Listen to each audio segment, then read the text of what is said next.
Assalamualaikum warahmatullahi wabarakatuh. Perkenalkan, nama saya Dwi Aditya Permana dari Prodi Pendidikan Teknik Otomotif dengan NIM 52024222008. Pada kesempatan kali ini saya akan membahas materi tentang sistem EVI yang berisi pengertian, fungsi, cara kerja, dan komponen-komponen yang berada di sistem EVI, serta tata letak komponen EVI yang ada di kendaraan mobil Xenia. Pada video kali ini kita membahas sistem EVI pada kendaraan.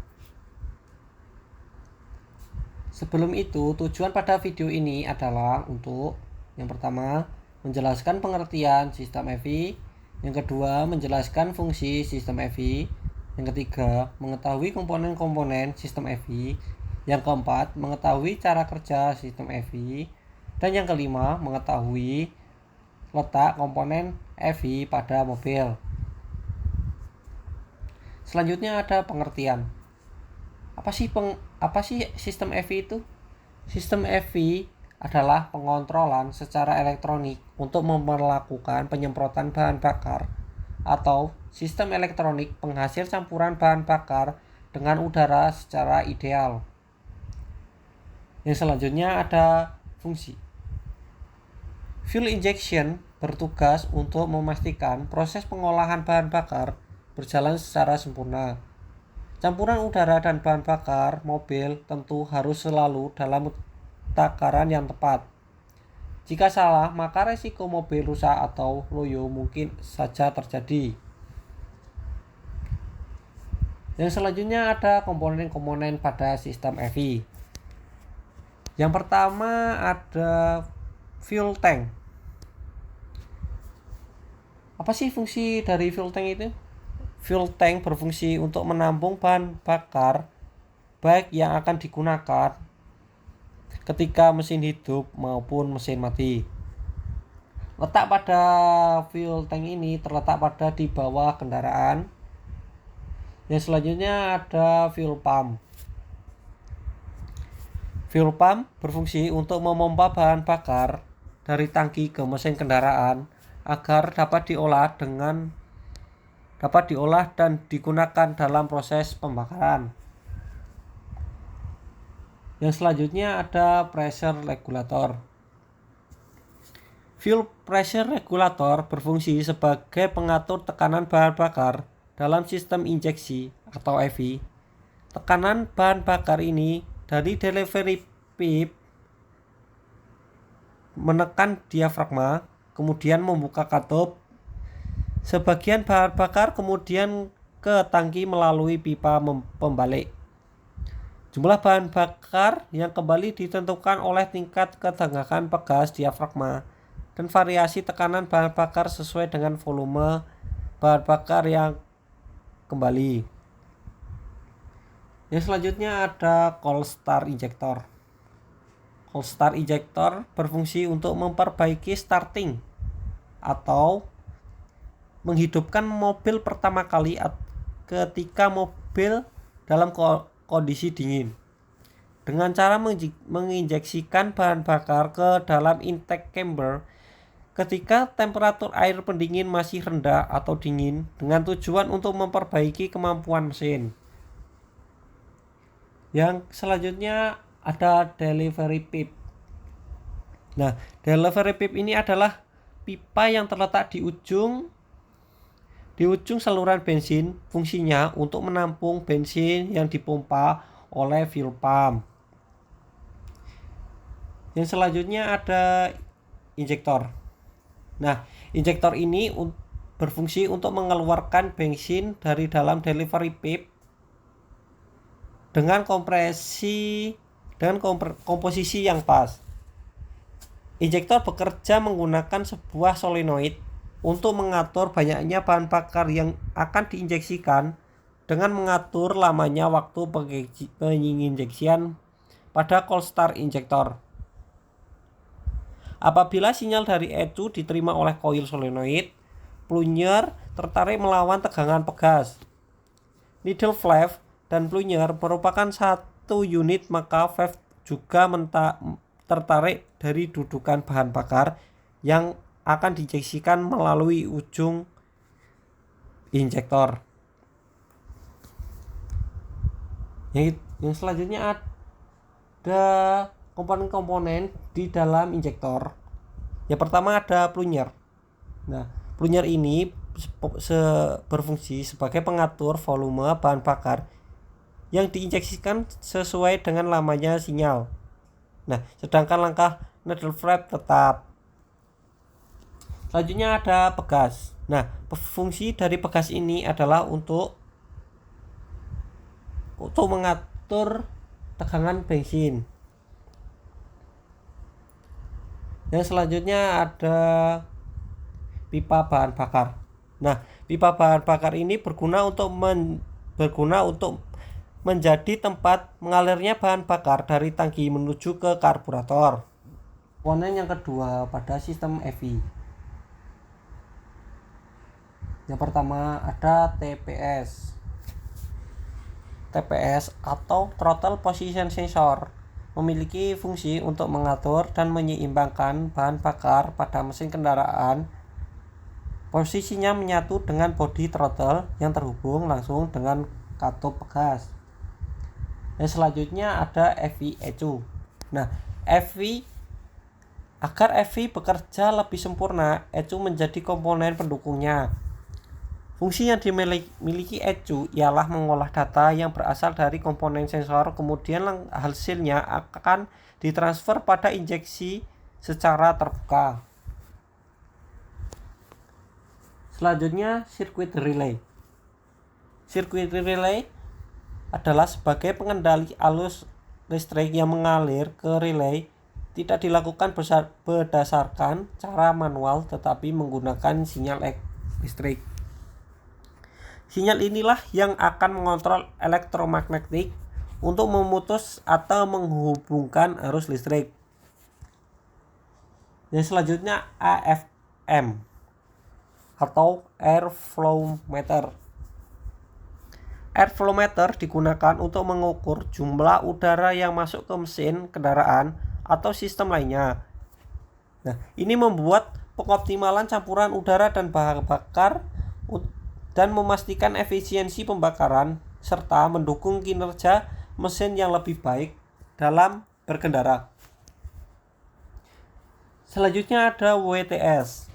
Fungsi dari WTS ini untuk mengetahui atau mendeteksi suhu dari cairan pendingin dalam mesin. Jika air mesin panas, maka sinyal akan muncul pada speedometer. Yang selanjutnya ada EV relay. Relay utama digunakan sebagai sumber tegangan untuk ECU dan sirkuit opening relay. Relay tersebut berfungsi untuk mencegah penurunan tegangan dalam sirkuit ECU. Apabila kunci kontak on, arus akan mengalir ke relay, titik kontak akan berhubungan dan arus akan mengalir dari baterai melalui kedua flushside link ke ECU dan sirkuit opening relay, selanjutnya ke pompa bahan bakar.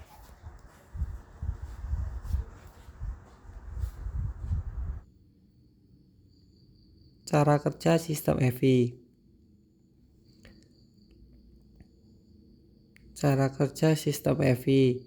Pada saat kunci kontak on, maka ECU akan aktif. Lalu kemudian lampu check engine akan aktif dan sensor-sensor lainnya juga akan aktif untuk mengirimkan parameter-parameter tertentu pada speedometer dan ECU. Yang pertama, cara kerjanya, map sensor mengirimkan parameter tekanan intake manifold ke ECU, maka semakin rendah tekanan udara pada intake manifold, maka ECU akan menambah jumlah bahan bakar yang diinjeksikan. Kemudian TPS.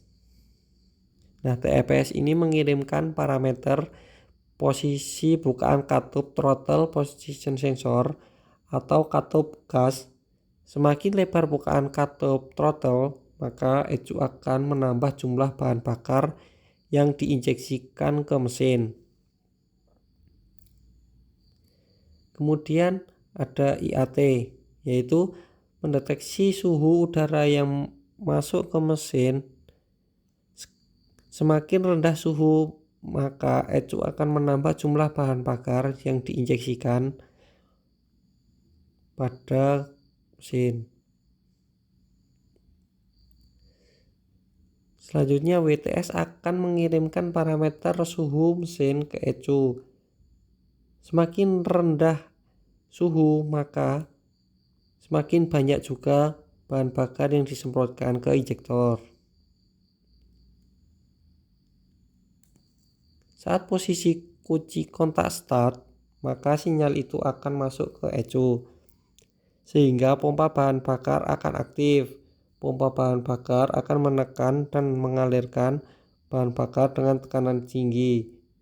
Selanjutnya, bensin mengalir ke filter bahan bakar, pipa bahan bakar, kemudian delivery pipe membagi bensin ke injektor.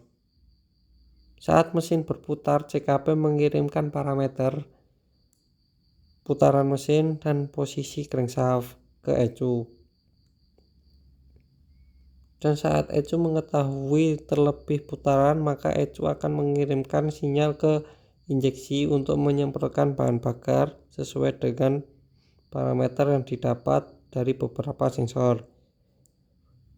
Banyaknya bahan bakar yang keluar tergantung dari lamanya injektor terbuka, dan semakin lama injektor terbuka, maka bahan bakar akan keluarnya juga akan semakin banyak.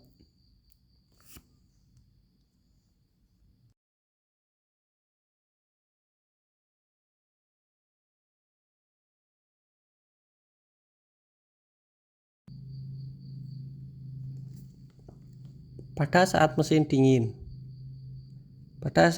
dingin, pompa bahan bakar akan memompa bahan bakar dari full tank, kemudian ke filter bahan bakar, kemudian disemprotkan melalui CSI. Ketika mesin dalam keadaan dingin, CSI akan menyemprotkan bahan bakar lebih banyak terlebih dahulu agar mesin hidup dengan normal. Setelah mesin dalam keadaan hangat atau agak panas, kemudian aliran bahan bakar melalui injektor ke injektor secara bersamaan.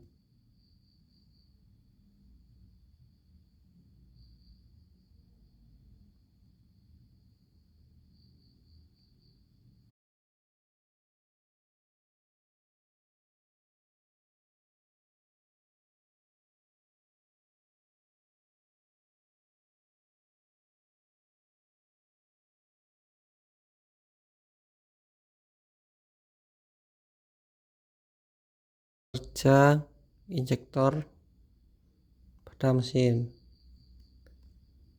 Aliran bahan bakar akan dipompa melalui fuel pump, kemudian mengalir ke fuel filter atau filter bahan bakar.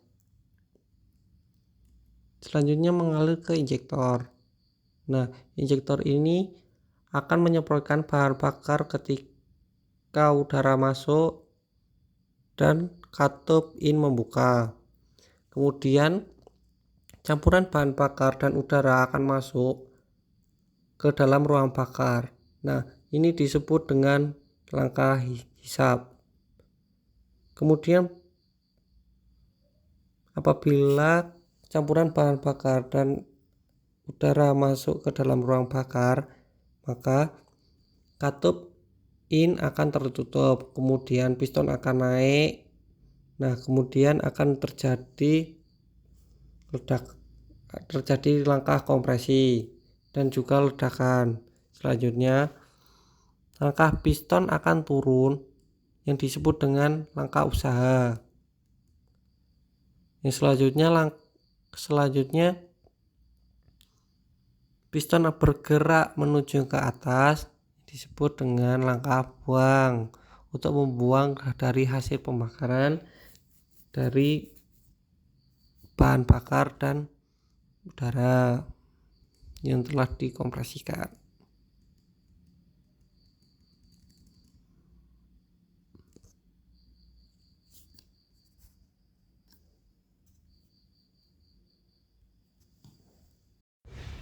Sekian paparan materi mengenai sistem EVI dari saya. Kurang lebihnya mohon maaf. Wassalamualaikum warahmatullahi wabarakatuh.